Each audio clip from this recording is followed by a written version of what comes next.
Bom dia, sejam bem-vindos à videoconferência da Vivara referente aos resultados do terceiro trimestre de 2020. Informamos que este evento está sendo gravado e traduzido simultaneamente e que todos os participantes estarão apenas ouvindo a videoconferência durante a apresentação da companhia. Em seguida, iniciaremos a sessão de perguntas e respostas. As perguntas recebidas via webcast serão respondidas posteriormente pela equipe de relações com investidores. Agora, gostaríamos de passar a palavra ao Sr. Márcio, que iniciará a apresentação. Por favor, Sr. Márcio, pode prosseguir. Bom dia, obrigado a todos por participarem da nossa teleconferência de resultados do terceiro trimestre. Tenho aqui comigo o Otávio, diretor financeiro, Paulo Kruglenski, VP de operações, e a Melina Rodrigues, Head de Relações com Investidores. A gente está em salas separadas e por isso que a gente está sem máscara. Os resultados do terceiro trimestre tiveram um significado muito especial para a gente, porque eles marcam o nosso primeiro ano como empresa listada e também por a gente observar sinais bem claros de retomada depois do cenário mais desafiador que a gente já viveu aqui na empresa. Foram 12 meses muito intensos, onde a gente saiu de uma companhia fechada para perseguir sonhos maiores. A gente, desde então, veio buscando mais profissionalização, avanços em governança e caminhos de crescimento mais fortes e diferentes. Tudo isso num ambiente novo, com mais visibilidade. Nós sempre fomos uma empresa muito discreta, então está sendo muito desafiador e muito interessante esse novo momento para a gente. Queria agradecer os nossos acionistas que estão ajudando a gente a construir esse novo ciclo. E essa pandemia tem sido um grande desafio para a gente. Desde que ela começou, a gente vem aprendendo diariamente e eu acredito que o time tem feito tudo isso com muita resiliência, determinação e acreditando que a gente pode sempre se superar. Desde então, a gente tomou decisões duras, mas que foram necessárias para proteger a saúde dos nossos clientes, colaboradores e parceiros. Tudo isso sem perder de vista a saúde financeira do negócio. E agora, depois de passados 7 meses, a gente vem observando mês após mês um crescimento das vendas e agora a gente atinge um crescimento muito similar ao que a gente tinha antes da pandemia. O time está muito engajado e está sempre entregando mais que o esperado. Mês após mês, a gente tem conseguido superar as metas que a gente se propôs lá em abril. O resultado que a gente entregou ontem mostra que a gente teve um crescimento de 7,2% em setembro versus 2019, com same-store sales positivo. O e-commerce continua crescendo de forma consistente, com 3 dígitos, mesmo com todas as lojas abertas. Um ponto super importante do nosso resultado foi a margem bruta, que cresceu 200 bips em relação ao ano passado. Isso foi uma grande conquista para a gente, porque mesmo num cenário de crescimento da matéria-prima, do ouro, da prata e do dólar, a gente atingiu esse resultado. Isso principalmente pelo fato da gente ser verticalizado, então a gente consegue controlar todas as etapas da produção e adapta o nosso produto para qualquer preço de matéria-prima. E principalmente pela eficiência da nossa precificação e gestão de estoques. E outro fator super importante que merece destaque é o crescimento das joias de ouro, que mesmo nesse cenário desafiador, foi a categoria que mais cresceu. Então, é de se admirar de ter conseguido atingir nesse trimestre uma margem EBITDA de 20,4% e uma margem líquida de 15%. Esse é um resultado para se comemorar, e eu estou muito orgulhoso do nosso time. Agora a gente entra na principal sazonalidade do ano, que é Black Friday e Natal, onde uma grande parte das nossas vendas e do nosso lucro líquido se concentram. A gente está muito bem posicionado no nosso e-commerce, a gente fez muitas melhorias nesse trimestre, aumento de estoques, uma melhor user experience, e a gente também investiu muito no aprimoramento da nossa omnicanalidade. A gente implantou Joias em Ação, onde as nossas vendedoras conseguem vender pelos clientes online, e isso já corresponde a mais de 40% da nossa venda online, já tem a participação das nossas vendedoras. Por isso que eu digo que a nossa omnicanalidade, ela sempre foi uma realidade, e para nós foi muito natural implantar essas ferramentas nesses últimos meses. Categoria de produtos, a gente, novos lançamentos, que estão super interessantes agora nesse final de ano, em todas as categorias. E uma estratégia de marketing muito bem focada ao momento que o cliente está enfrentando, com ainda um isolamento social. Com isso, a gente está conseguindo, nesse último trimestre, um resultado de venda super interessante também. Em outubro, a gente fechou com 14,5% de crescimento em relação ao ano passado, e agora, em novembro, a gente está com esse mesmo patamar de vendas. Semana passada, a gente teve a nossa convenção anual, que nós sempre fazemos presencialmente, agora ela foi digital. Foi super interessante ter mais de 1.600 pessoas da empresa conectadas, e muito emocionante ver todo mundo se reencontrando, todas as gerentes de loja, todas as vendedoras, o que a gente costuma fazer presencialmente, digitalmente, mas foi muito interessante e muito emocionante comemorando os resultados, porque elas sabem que a Vivara se destaca nos shoppings onde a gente está presente. E, principalmente, preparar e energizar o nosso time para o final de ano, para Black Friday e Natal. Então, a gente sempre faz um ambiente muito acolhedor e estimulante para a nossa equipe nessas convenções.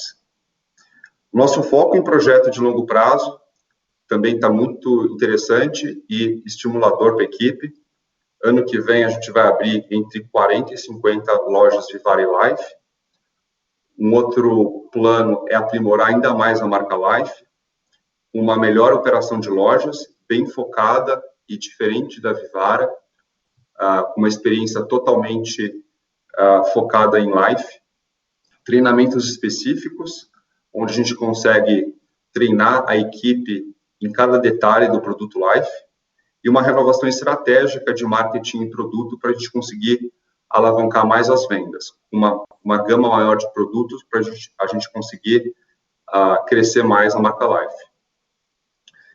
E no Omni, uma renovação tecnológica que a gente fez esse ano para preparar a Vivara para um crescimento maior e atingir uma transformação digital num curto espaço de tempo.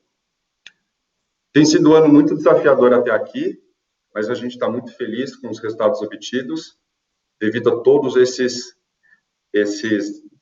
desafios que a gente teve que enfrentar.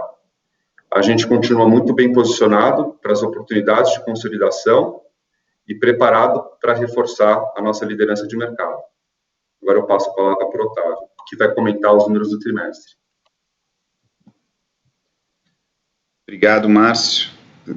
Bom dia a todos. Obrigado pela presença aqui. Eu vou passar pelos detalhes desse resultado super positivo que a gente registrou. Como o Márcio disse, o time todo está muito orgulhoso do que a gente apresenta aqui hoje para vocês.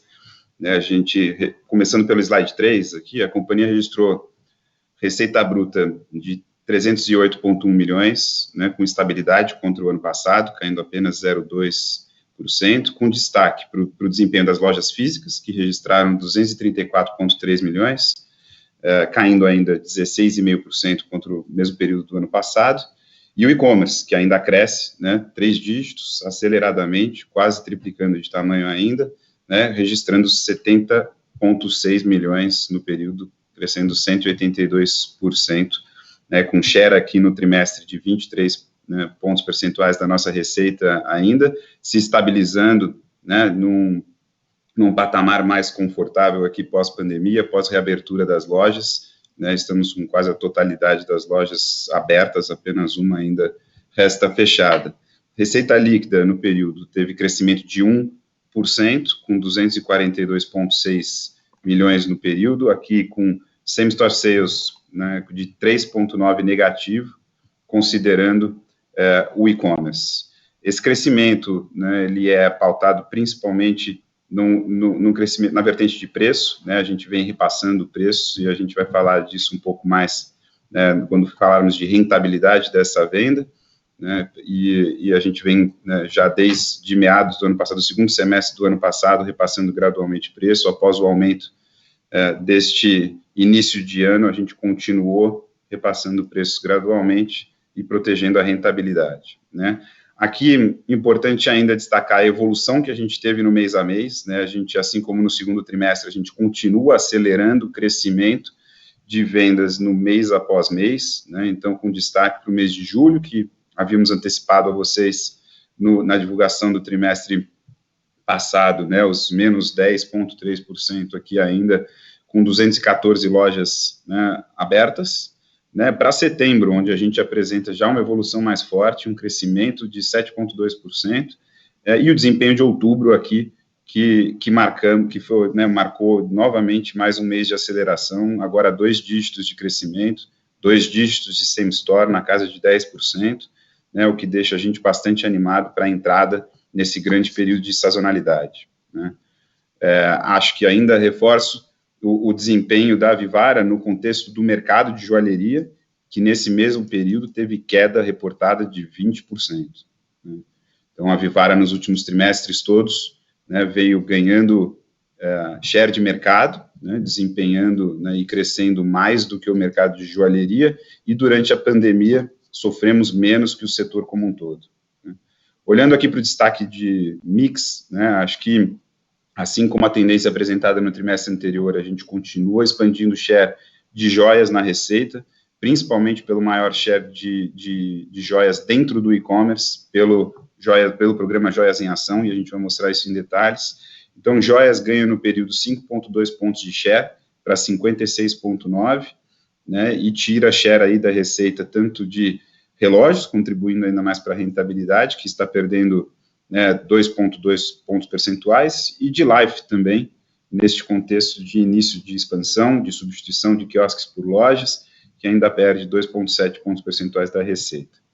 Passando para o slide 4, a gente mostra aqui o detalhe da receita, a abertura da receita pelo canal, né, off, e depois no seguinte on, e aqui com destaque ao desempenho, a evolução do desempenho das lojas, que na medida em que as praças reabriram, e não só reabriram, mas começam a funcionar por mais tempo, né, elas recuperam o share do faturamento. Em setembro, as lojas bateram 82,3% da receita, né, e agora contamos com 262 lojas reabertas, apenas uma no Terminal 3 de Guarulhos, que continua fechada nesse período, né. E aqui com destaque também para a evolução da pressão da receita dessas lojas, mesmo com fluxo de clientes ainda bastante restrito em shoppings, com algumas regiões com período de funcionamento também ainda restrito, mas a gente chega num running rate aqui em setembro com apenas 3,2%, né, de pênalti de receita contra esse mesmo período do ano passado, e a tendência ainda melhora agora nesse último mês e nesse início de novembro que vemos aqui. Tá? Aqui a gente continua, né, o mix de venda ainda é, né, bastante forte como tendência para joias, que ganha 5,6 pontos percentuais, né, e detrai receita aqui, assim como da companhia toda, visto no slide anterior, de relógios e Life principalmente.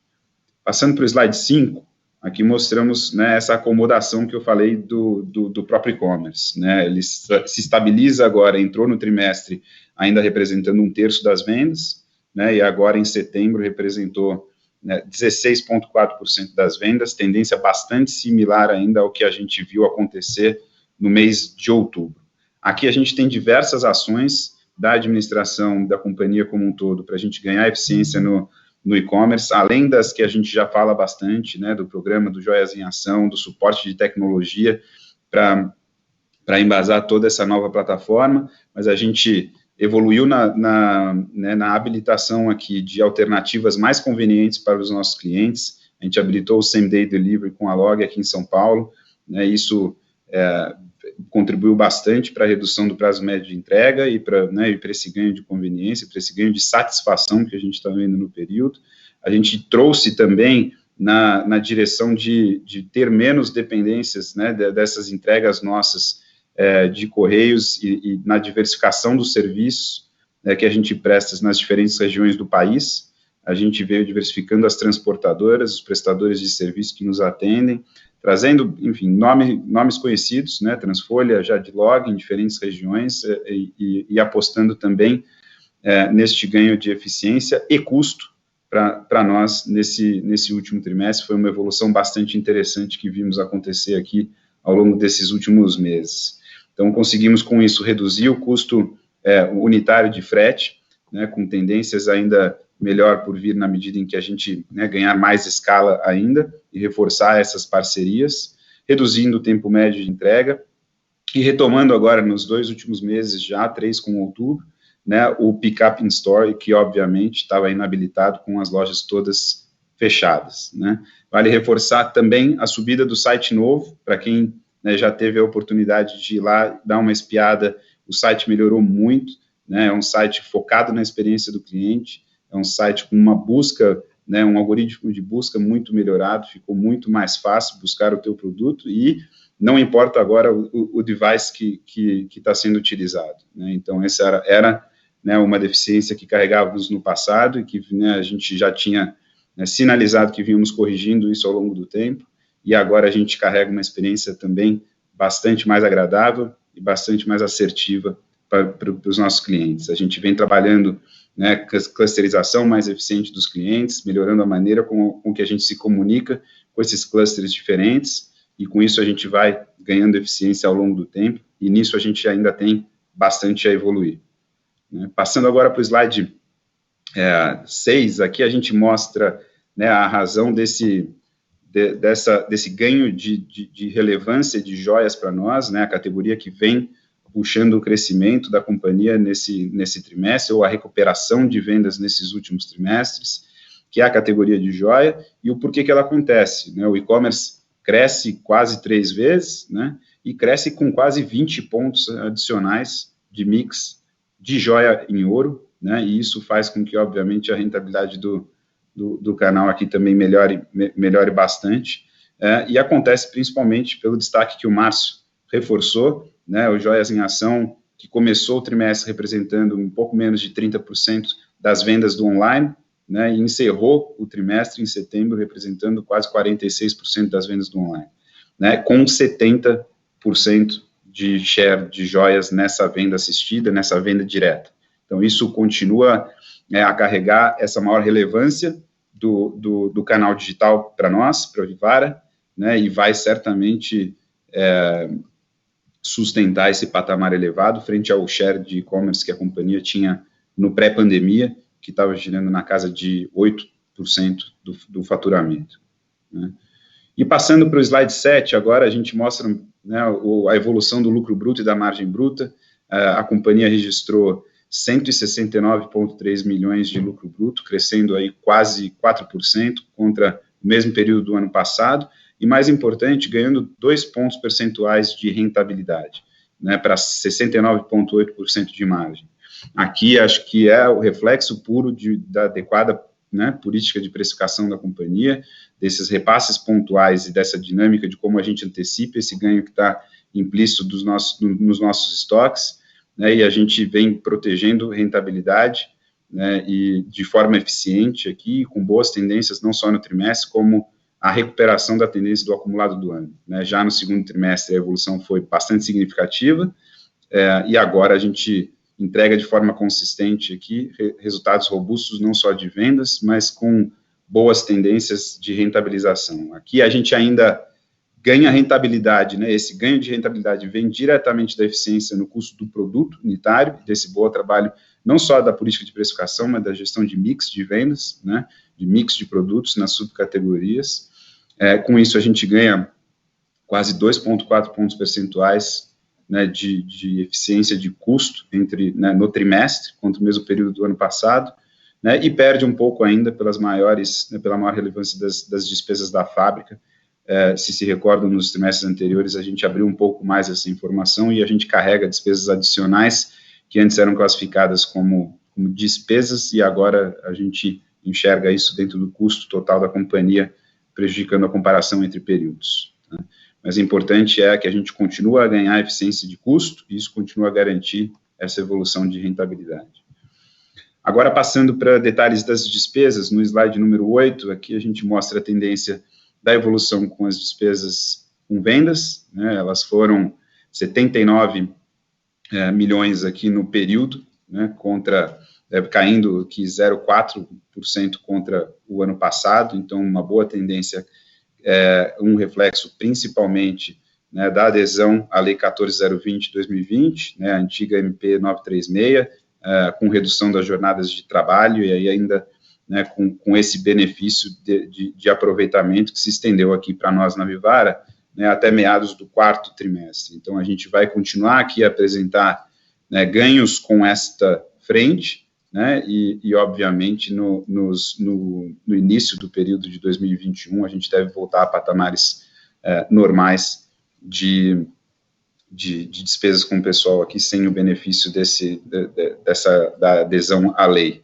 Né? Obviamente, durante todo o período de pandemia e agora, neste 3º trimestre, a gente ainda se engajou em negociações fortes com os shopping centers, né, os lugares onde a gente ocupa, e a gente conseguiu ganhos ainda expressivos, né, maiores aí de 4 milhões de reais no período, nas negociações que tivemos durante esse 3º trimestre. E ainda aqui parcialmente compensados esses dois benefícios pela maior relevância do canal online, né, a linha de fretes pesa um pouquinho mais, né, e a linha de marketing também tem maior relevância contra o mesmo período do ano passado. Olhando agora no slide número 9, as despesas gerais e administrativas, a gente, né, a companhia registrou 24,7 milhões de reais no período, crescendo 17% contra o ano passado, representando 10,2% da receita líquida, e aqui a gente perde 1,4 pontos percentuais de rentabilidade no período. E aqui a gente carrega, assim como nos trimestres anteriores, ainda a tendência de ter uma estrutura administrativa mais recheada, o reforço de governança também, as estruturas de conselhos e comitês que trouxemos, além de, né, novas diretorias e reforço de times estratégicos. Né, e aqui também uma linha que ofende um pouco mais a tendência, a gente também tem investido bastante, né, nesses projetos de omnicanalidade e aceleração do digital, né, e isso versus a tendência do ano passado tem descasado um pouco mais. Passando para o slide número 10, aqui a gente mostra a tendência de EBITDA ajustado ainda aqui no período, né, principalmente para os efeitos de 2019, tá, não tem ajustes aqui né, em 2020, apenas os do IFRS 16 para efeito de comparabilidade, né, e no 19 por causa dos créditos de ICMS na base do PIS/COFINS, que foram bastante relevantes, né, e afetando a rentabilidade operacional da companhia. Então, aqui, excluindo esses efeitos, a companhia registrou 49,6 milhões de EBITDA no período, com queda de 7,4% contra o mesmo período do ano passado, e 20,4% de margem, caindo aí quase 2 pontos percentuais contra o mesmo trimestre do ano passado, né, já voltando a quase patamares similares de rentabilidade do pré-pandemia, com trajetória de aceleração, né, e agora a gente começa a discutir esse assunto, como o Márcio já antecipou, falamos aqui de 40, 50 novas lojas ao longo do ano que vem, a oportunidade continua bastante clara para a gente, né, e o que está para ser redesenhado aqui é a velocidade e o temporal dessa aceleração, né. Então, passando aqui para o slide número 11, né, falamos da evolução do lucro líquido, partindo aqui do EBITDA ajustado, então essa pressão de 1,9 pontos percentuais do EBITDA ajustado para o EBITDA, né, recorrente, aqui com os efeitos do IFRS 16, ele se torna quase zero, a companhia apresenta expansão de 0,4%, né, no período para 63,6 milhões de reais de EBITDA, com 26,2% de margem EBITDA no período, né, e aí perdemos 1,9 pontos percentuais aqui com uma maior depreciação, mais relevante pela aceleração de investimentos que fizemos aí desde o segundo semestre do ano passado, né, parcialmente compensado resultado financeiro, né, mais eficiente, caixa líquido pós-IPO, melhores estratégias de investimento, redução do custo médio da dívida, né, contribuindo bastante para esse desempenho. Tá? E aí nos leva à tendência de 36,1 milhões de reais de lucro líquido no período, com quase 15% de margem líquida, caindo 1,4 pontos percentuais em relação ao mesmo período do ano passado. No slide 12, mostramos aqui a evolução dos investimentos da companhia. Investimos agora 11,4 milhões no terceiro trimestre de 2020, né, caindo 22% contra o mesmo período do ano passado, representando 4,7% da receita líquida do período. E aqui, principalmente, né, nas poucas lojas que a gente já, né, vinha trabalhando, nas reformas também, pontuais aqui do período, mas principalmente em sistemas, seja, né, investimentos aqui nessa transformação digital, né, que o Márcio bem colocou, e também na compra de alguns equipamentos que antes eram alugados, né. Na página 13, mostramos a evolução do endividamento da companhia. Aqui temos, né, 10 milhões quase adicionais de dívida bruta, né, no período, e encerramos o mês de setembro com 330 milhões de reais aqui. E aqui a mensagem: a gente começa a fazer, né, o movimento de alongamento do endividamento da companhia, que antes estava, né, quase que 100% no curto prazo, vencendo ali no início do primeiro trimestre do ano que vem. Então, aqui, no mês de setembro, fizemos esse primeiro movimento, no mês de outubro, fizemos mais um segundo movimento nos vencimentos originais dos contratos anteriores, e hoje possuímos quase 110, um pouco mais de 110 milhões de reais de dívida já no longo prazo, né, um pouco mais de 1/3 do endividamento total. Esse aumento de dívida, ele é devido, aumento pequeno, né, mas ele é devido principalmente para que a companhia possa aproveitar a oportunidade da isenção de IOF, que ainda perdura até o final de dezembro, se nada mudar, né, e que é válido também nas rolagens, né, que será válido também nas rolagens futuras desses mesmos contratos. Então, esse benefício é importante, e a gente optou aqui por expandir um pouco a dívida nesse curto prazo para aumentar esse benefício, e ajustaremos o tamanho do endividamento da companhia no início do primeiro trimestre do ano que vem, quando a gente tem, né, o vencimento da maior parte do nosso endividamento. Fechamos o período com 612,2 milhões de reais de caixa, então continuamos a gerar recursos aqui de forma relevante, né, um dos maiores destaques de períodos anteriores, mesmo durante, né, a pandemia, a gente continuou gerando caixa operacional de maneira forte. Aqui a gente já começa a consumir recursos em capital de giro, mas ainda assim a alavancagem em cima dos resultados permitiu com que a gente continuasse gerando caixa líquido, né. Então, caixa líquido do período ao final de setembro, né, foi 282,2 milhões de reais. A companhia continua, obviamente, super desalavancada, com um balanço muito forte, né, e entramos, assim, super preparados para aproveitar oportunidades, não só no quarto trimestre, mas durante o ano que vem também. No slide 14, damos destaque aqui à geração operacional de caixa, né, foram 32,3 milhões no período, ou 20,9 milhões pós o pagamento dos 11 milhões de investimentos que fizemos aqui no período. E aqui, como já falei, a gente enxerga, né, os detalhes da aceleração da venda, já consumindo quase 14 milhões aqui na movimentação do contas a receber, a recomposição dos estoques para preparar já o início da preparação que fazemos aqui para o Black Friday e Natal, né, e aqui a retomada ainda tardia em setembro das atividades comerciais de compras nossas, né, resultando no pagamento, né, dos vencimentos expressivos aqui da linha de fornecedores, né. E no período acumulado do ano foram 176 milhões de geração de caixa operacional, ou 138,5 milhões após o pagamento dos quase 40 milhões de investimentos que fizemos até o momento, né. Era isso que tínhamos para apresentar, né, nos resultados de hoje. Esperamos muito que vocês tenham gostado. A gente, reforçando aqui, estamos muito contentes, muito animados. Quando a gente olha aqui nas reuniões internas, né, a apresentação dos resultados mensais, a evolução dos resultados mensais, via de regras, vários desses gráficos apresentam uma grande recuperação aqui em formato, né, V de Vivara, e essa mensagem tem sido muito forte, foi muito forte na convenção de vendas, né, muito emocionante para todo mundo. O time todo, né, dessas vendedoras também está extremamente energizado para a gente entrar super preparado aqui para entregar esses resultados, né, com evolução significativa, tanto nessa Black Friday como no Natal. Obrigado a todos, e agora a gente abre para perguntas e respostas. Iniciaremos agora a sessão de perguntas e respostas apenas para investidores e analistas. Caso haja alguma pergunta, por favor, digitem *1. Se a sua pergunta for respondida, você pode sair da fila digitando *2. As perguntas serão atendidas na ordem em que são recebidas. Solicitamos a gentileza de tirarem o fone do gancho ao efetuarem a pergunta. Dessa forma, uma ótima qualidade de som será oferecida. Por favor, aguardem enquanto coletamos as perguntas.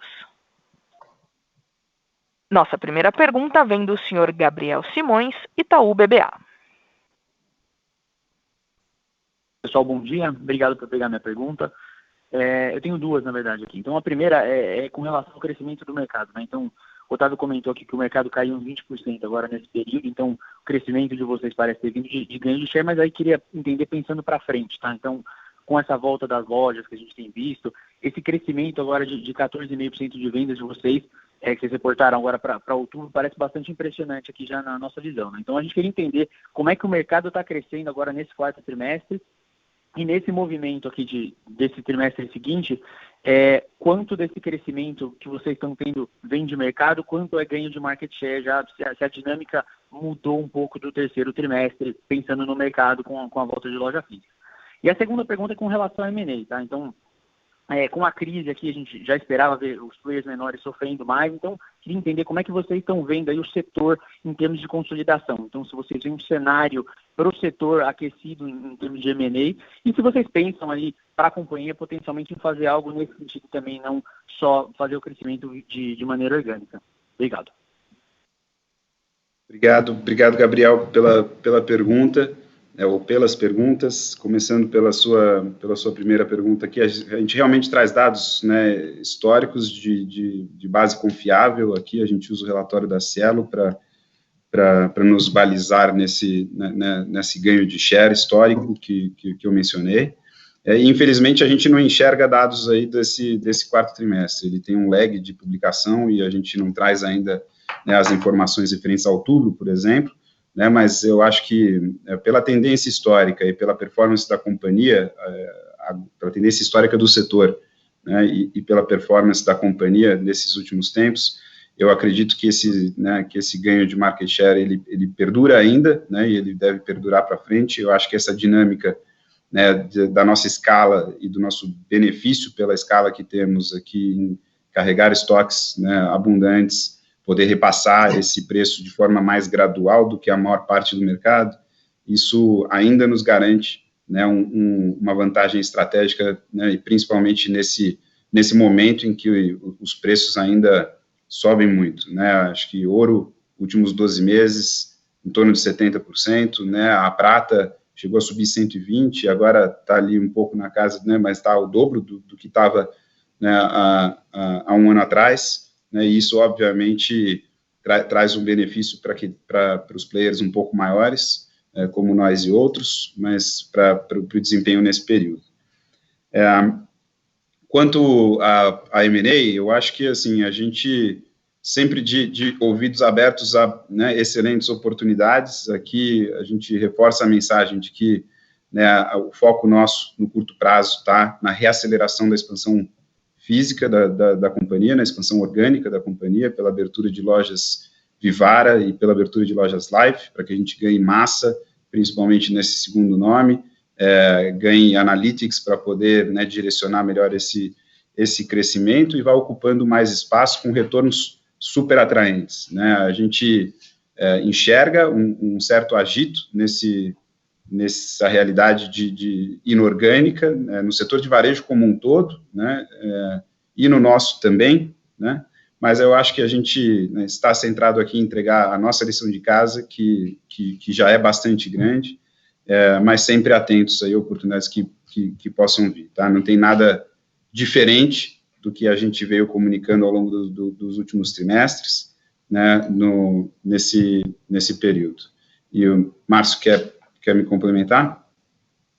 Para nós é muito importante continuar com a nossa estratégia de ganhar market share. É um mercado muito grande que a gente está inserido, a gente tem 12% desse mercado de joias, de acordo com o Euromonitor. Então, a nossa capacidade de expandir, não só a Vivara como a Life, vão ajudar a gente a aumentar esse percentual. Além disso, a gente está em outras categorias, como eu costumo dizer, de óculos, perfume, acessórios de couro, canetas, e a gente, assim, consegue se inserir em outros mercados, além do nosso principal. Em relação ao M&A, a gente continua abertos, não estamos procurando nada ativamente, mas existe, sim, uma possibilidade de consolidação. A gente vê outras empresas do setor, né, de vestuário, muito ativas. Agora, a gente tem muito para expandir a nossa marca, a gente tem uma posição dominante, né, que é diferente, talvez, de outras empresas, de outros setores do varejo, então isso possibilita a gente a crescer muito com a nossa marca ainda, devido ao nosso share no setor.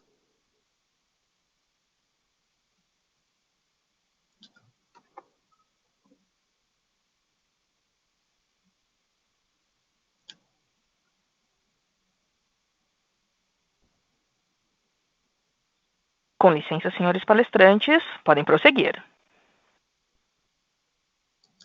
Acho que a gente pode passar para a próxima pergunta. Podemos, Gabriel, obrigado, esperamos ter respondido.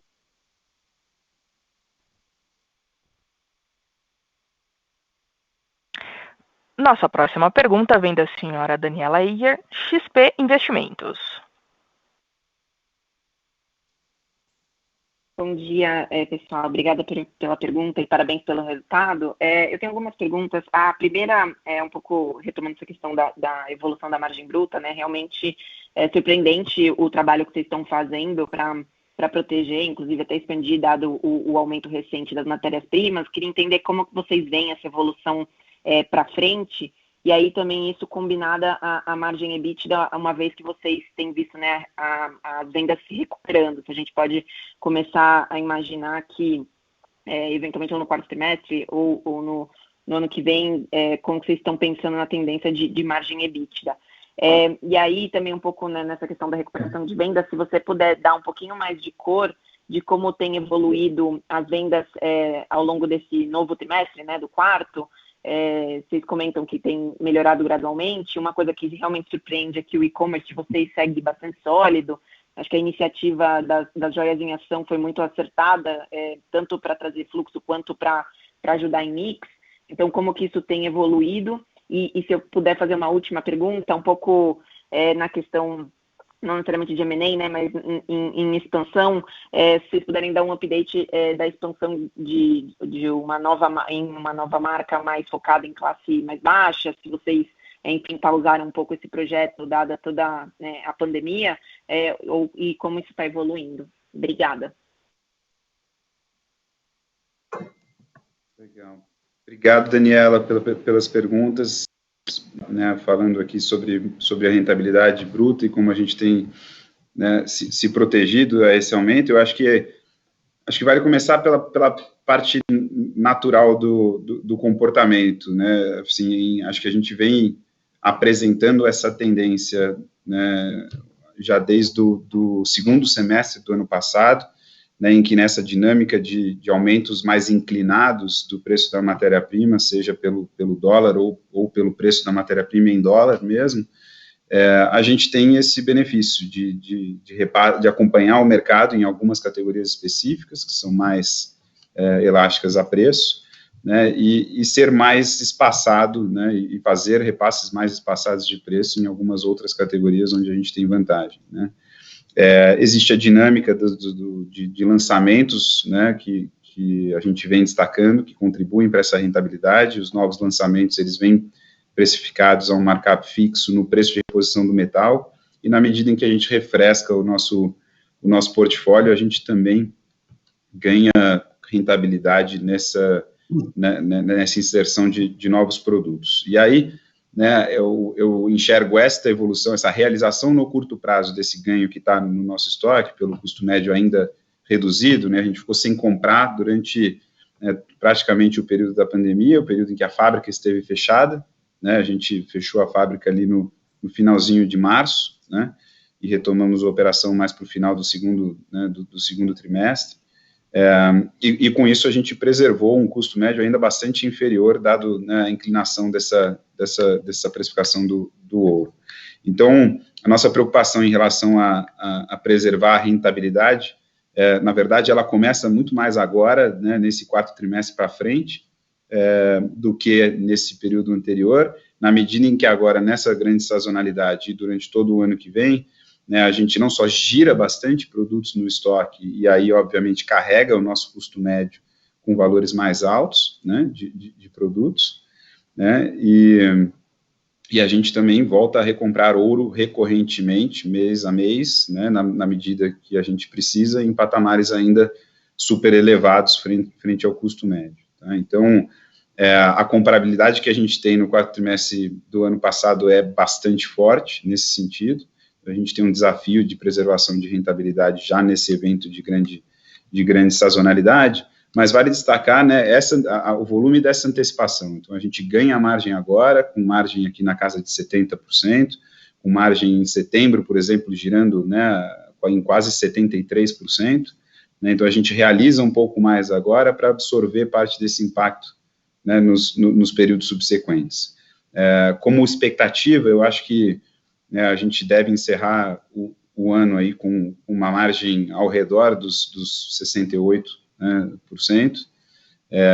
com ainda, né, uma estabilidade boa, né, pouca volatilidade histórica desse número ao longo dos anos, né, mesmo em anos como esses. E eu acho que a gente pode esperar, faremos tudo para que a gente possa preservar este patamar de margem, inclusive ao longo de 2021, na medida em que a gente trabalha para absorver esse aumento de custo. Tá? De novo, não só por repasses contínuos de preço, né, mas por trabalhar no mix que a gente oferece e no produto também, como a gente sempre dividiu com vocês. Em relação à venda... Vai lá, Márcio.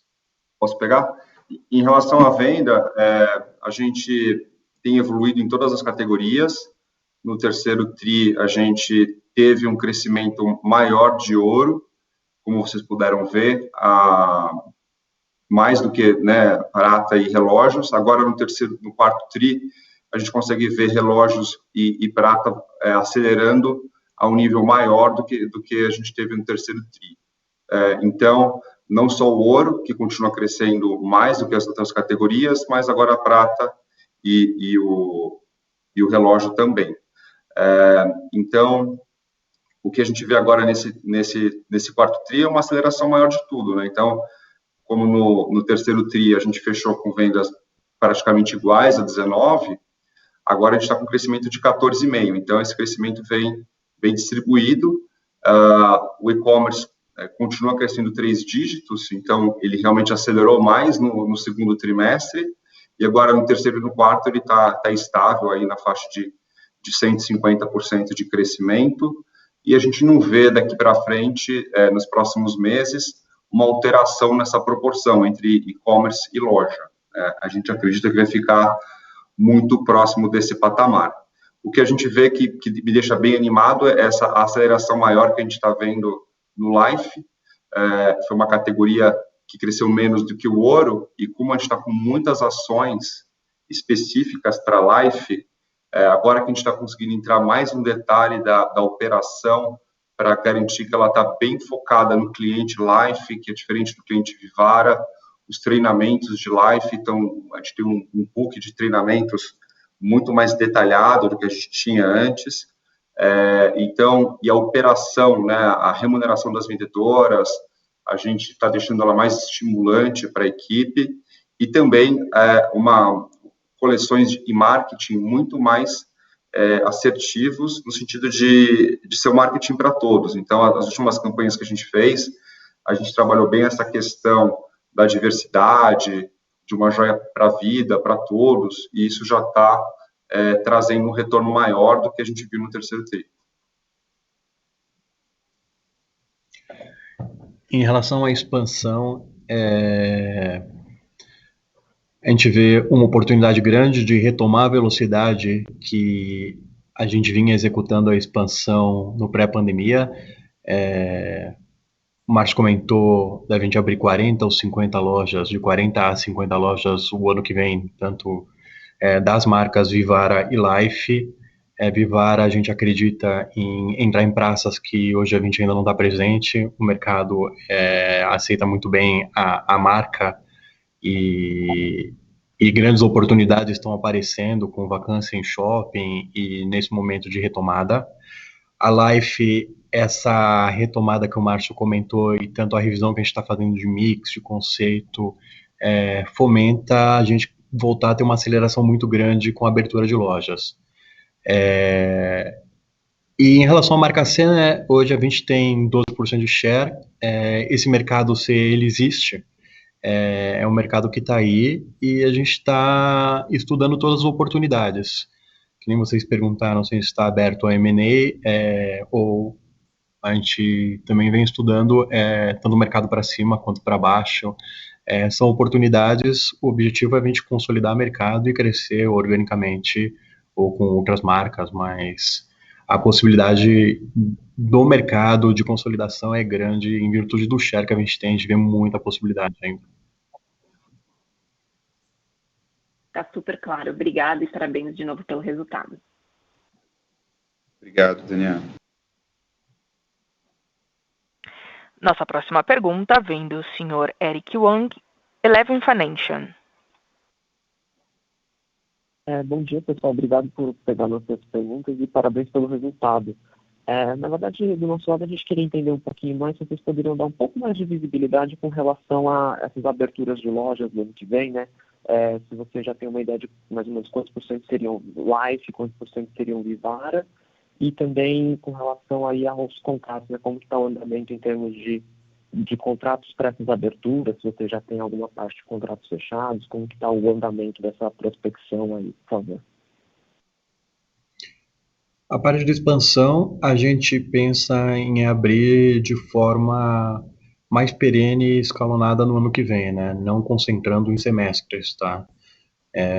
Até pela nossa capacidade de execução, não trabalhar com picos e vales, tá?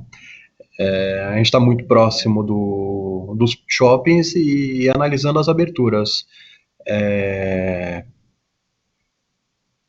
Entre Life e Vivara, depende muito das oportunidades que estão aparecendo, mas pode girar em torno de 50% cada uma, depende muito de pontos, e o Life a gente vem entrando em shoppings já maduros, em marca, em estabelecimentos com uma vacância menor, talvez nesse momento tenha aparecendo uma vacância maior, então é muito de negociação. Mas a gente acredita que dá para fazer um trabalho legal nas duas marcas.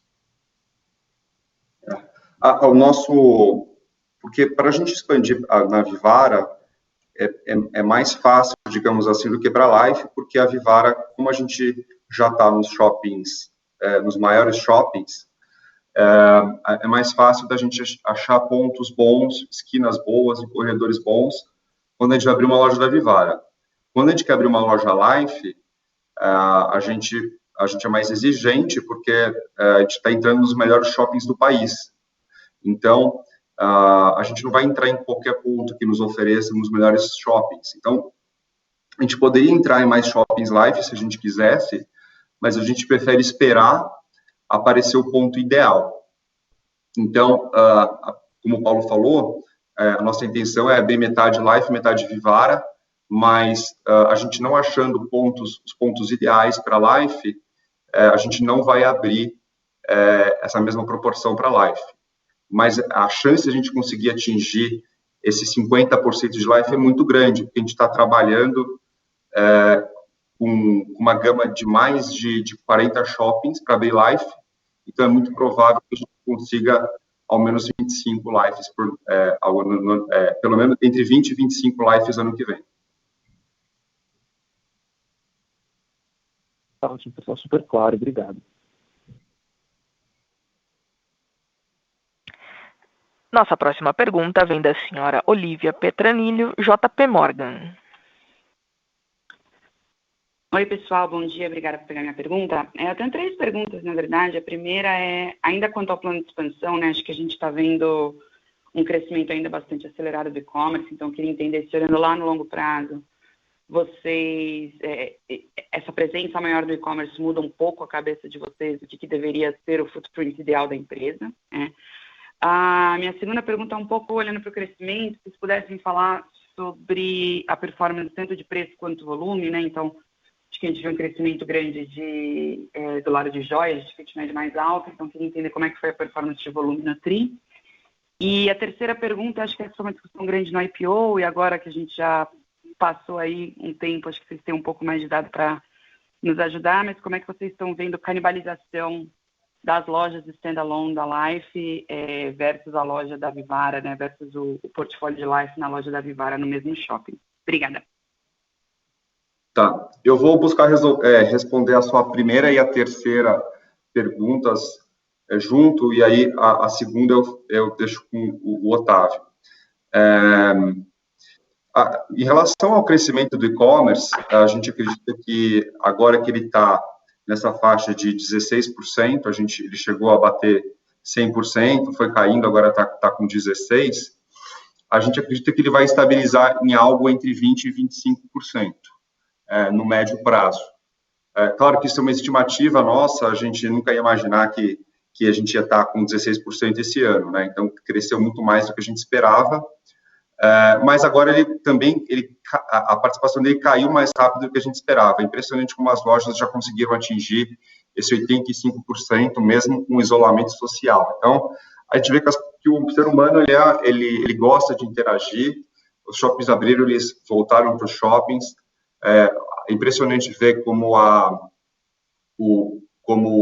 agora que os shoppings estão operando 12 horas, o fato de 8 para 12 horas já aumentou demais as vendas de São Paulo.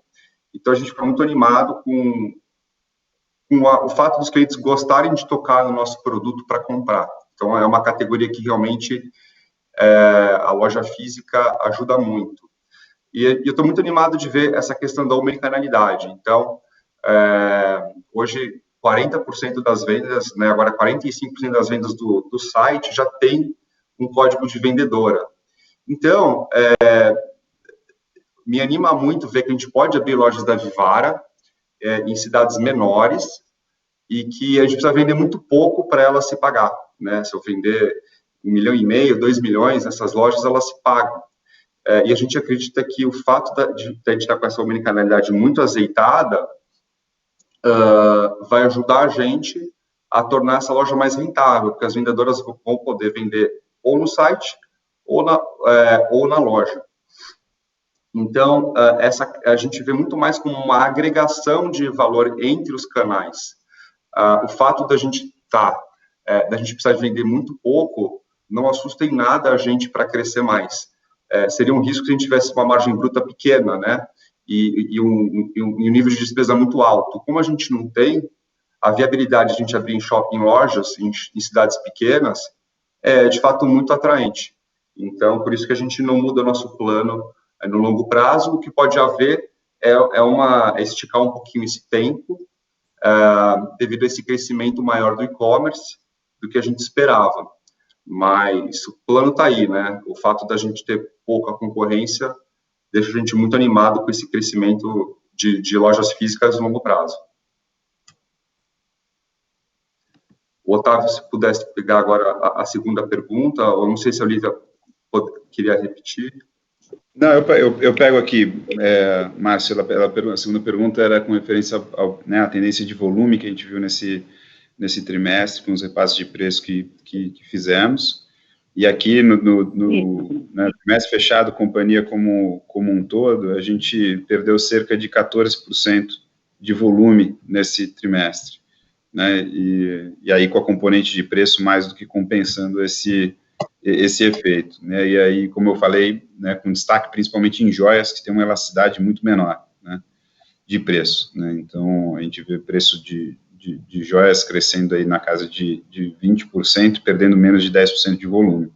Então, isso tem impressionado a gente aqui e com bastante satisfação, e é isso que vem puxando o crescimento da companhia, a performance da companhia. Tá ótimo, obrigada, pessoal.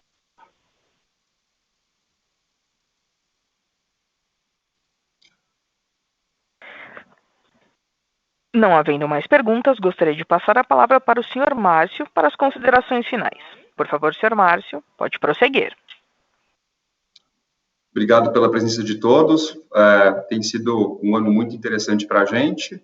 Temos aprendido muito e evoluído como empresa. Então, queria agradecer a todos vocês e bom dia, bom final de semana. A videoconferência de resultados da Vivara está encerrada. Agradecemos a participação de todos e tenham um bom dia.